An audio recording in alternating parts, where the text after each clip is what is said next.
사도행전 7장 51절에서 53절 제목 마지막을 멋지게 사람의 평가는 그 사람이 죽어보아야 합니다. 그러므로 인생이 이 세상을 어떻게 살다가 죽느냐가 중요합니다. 잘 살다가 잘 죽어야 합니다. 인생은 태어나는 것보다 죽음을 잘 준비해야 합니다. 마지막은 그 살아온 사람의 삶의 실체를 보여주는 것입니다. 자기가 살아온 삶의 결과로 영원히 누리는 분기시기 때문입니다. 더 이상이 될 수도 더 이하가 될 수도 없이 정확하게 자기의 삶을 가지고 상과 벌이 주어지기 때문입니다.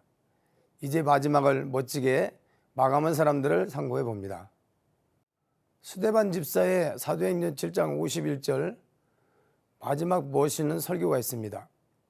목이 곧고 마음과 귀에 할례를 받지 못한 사람들아, 너희도 너희 조상과 같이 항상 성령을 거스리는도다.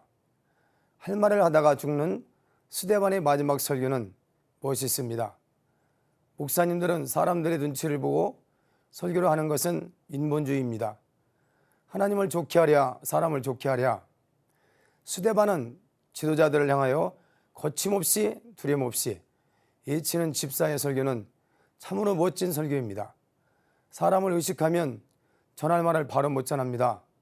스데반 집사의 사도행전 7장 59절 멋있는 기도가 있습니다. 무릎을 꿇고 크게 불러 이르되 주여 이 죄를 그들에게 돌리지 마옵소서. 이 말을 하고 자니라. 마지막 죽음 앞에서 원수를 자기를 돌로 쳐 죽이는 자들을 향하여 용서하고 죽는 죽음은 정말로 멋있는 죽음입니다. 죽기 전에 원한 관계를 다 풀고 죽어야 합니다. 어떤 이들은 원한을 공동묘지까지 가지고 간다는데 스데반 집사는 원수를 향하여 용서의 멋진 기도를 드리고 숨을 거둡니다. 깔끔한 죽음을 맞이하는 스데반 집사의 멋진 기도입니다. 아리마대 요셉은 마가복음 15장 46절에 마지막 멋있는 봉사를 합니다. 요셉이 세마포를 싸서 예수를 데려다가 그것으로 싸서 바위 속에 판 무덤에 넣어두고 돌을 굴려 무덤 문에 놓음에 자기가 준비해 놓았던 자기 무덤을 기꺼이 예수님을 위하여 내어드리는 마지막 멋있는 봉사를 합니다. 뼈겠고 힘 있을 때는 투자를 할지 모르나 죽은 사람을 위하여 봉사하는 사람은 쉽지 않습니다.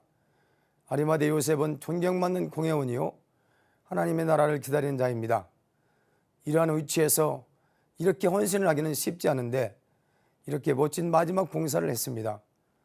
사도 바울의 디모데후서 4장 8절 마지막 멋있는 편지가 있습니다.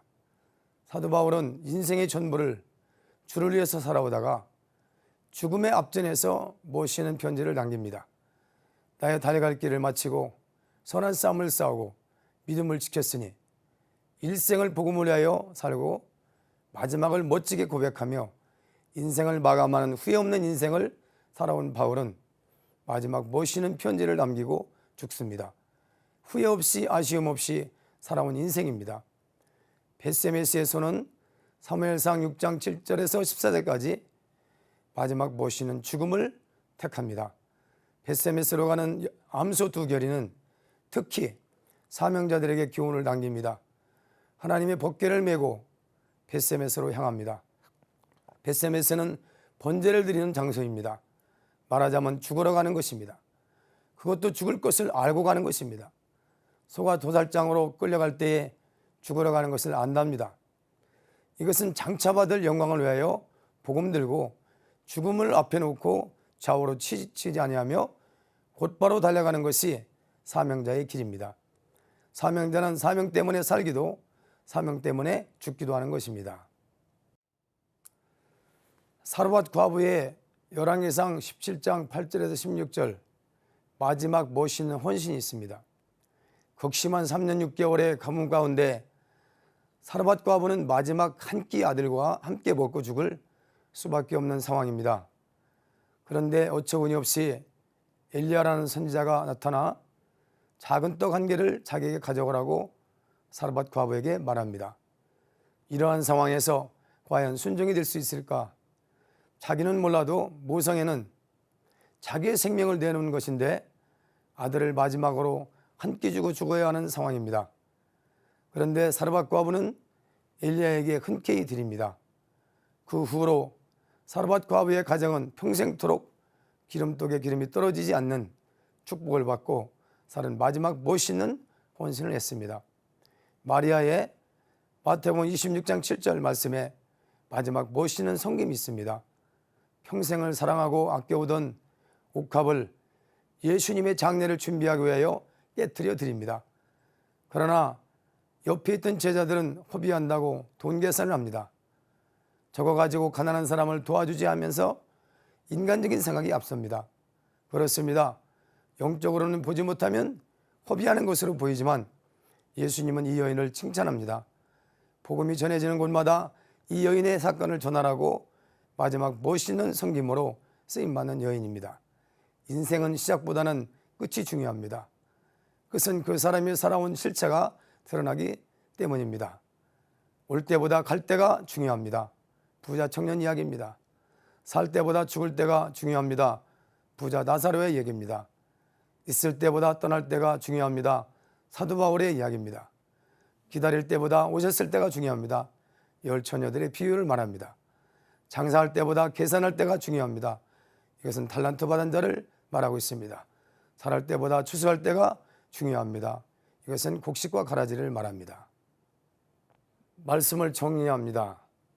가장 중요한 것은 주님 앞에 우리의 사역과 삶이 마지막 어떠하냐가 중요합니다. 왜? 쓰임받다가 마지막에 가서 나는 너를 도무지 모른다고 버려질 수도 있기 때문입니다.